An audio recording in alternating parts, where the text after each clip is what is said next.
Hello, George Mason Stevens here. I've been listening to some people talk, mostly at work and things like this, and it kind of inspired me to make this video. For those of you that don't know, I'm going to go into a little bit what the actual Federal Reserve is and why it acts the way it does. Now, alright, go back to 1913. President Woodrow Wilson put into place the Federal Reserve Act. Now, this was an act to bring the power over to the Federal Reserve and out of the hands of the citizens of the United States. Now, this was seen to have, it would be a good thing ultimately, but global elite powers did away with that, and shortly thereafter, the Great Depression. Now, the Great Depression was not a Great Depression in the sense that you think it was. We didn't wind ourselves down, speaking as citizens, we didn't wind ourselves down into this. It was planned out very strategically and worked very well. In 1933, under President Roosevelt, FDR, your great FDR, voted in how many times, because people just loved him with his New Deal and everything, implemented the actual act itself, and it took place. And we declared bankruptcy, and that put the power over into the Federal Reserve's hands. Now,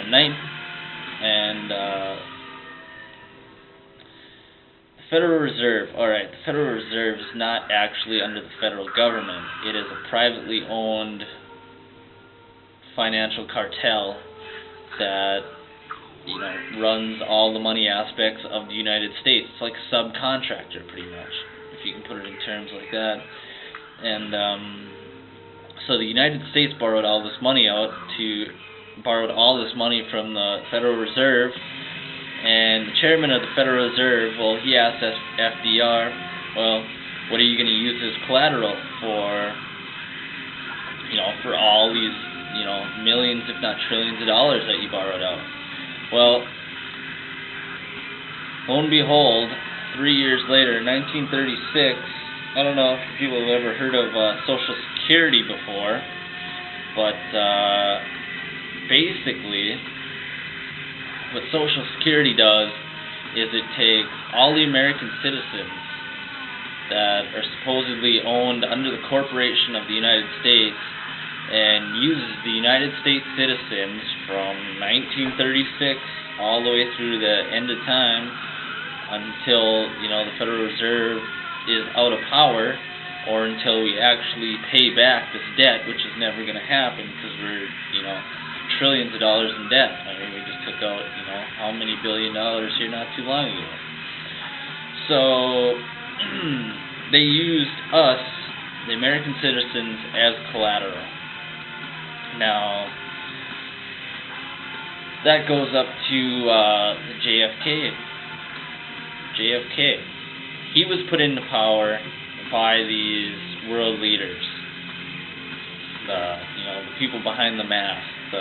Well, now they're called the NWO, but we call them the Bilderberg Group, the Trilateral Commission, and the Coalition on Foreign Affairs. They put JFK into office because they thought he was going to be a puppet and go along with the plan and, do everything that they wanted him to do. Well, not so fast.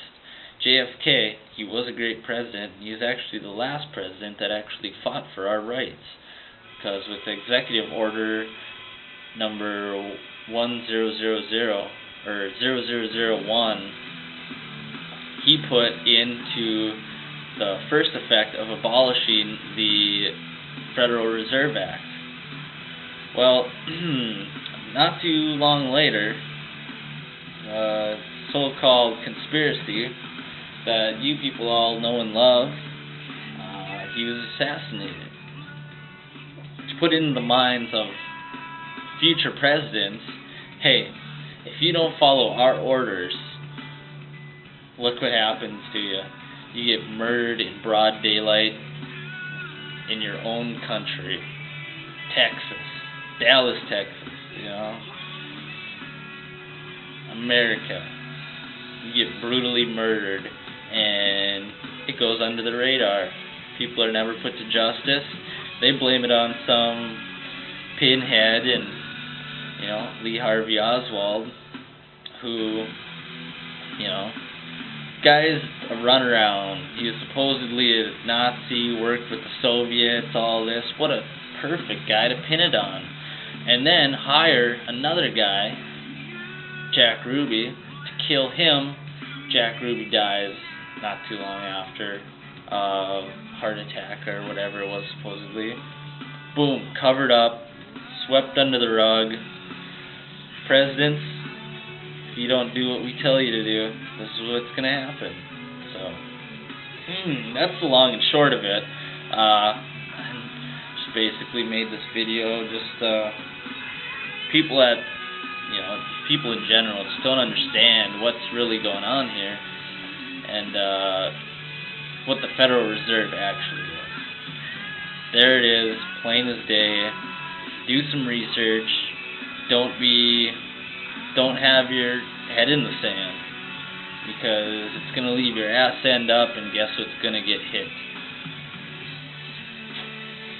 So, that's all I have for right now. That's just a little update for those of you that don't know, those of you that have been living under a rock for the last 100 years almost, 90-some years. So, yeah, hope you enjoy, and spread this around, because obviously people don't understand what this is all about. The Federal Reserve is not part of the government. The Federal Reserve is above the government, and the Federal Reserve actually owns the government. It owns this country, because we are in debt. And we are collateral on that debt. But that's all I have for right now, and enjoy your day. And think a little bit. Don't believe all these people, Mr. Obama and all these higher up guys. They're not telling you the truth. They're lying straight to your face. Obama promised troops back. Hasn't happened yet. Time's running out. His 6 months is almost up. So, and we're sending more over to Afghanistan. Probably to Iran sooner or later. Maybe North Korea. So. He's running all you people around the loop, and you're following him. So don't be a sheeple. Read up on your subject. Study it a little bit, and we'll all be better off in the end if everybody knows what's going on. So, all right, later.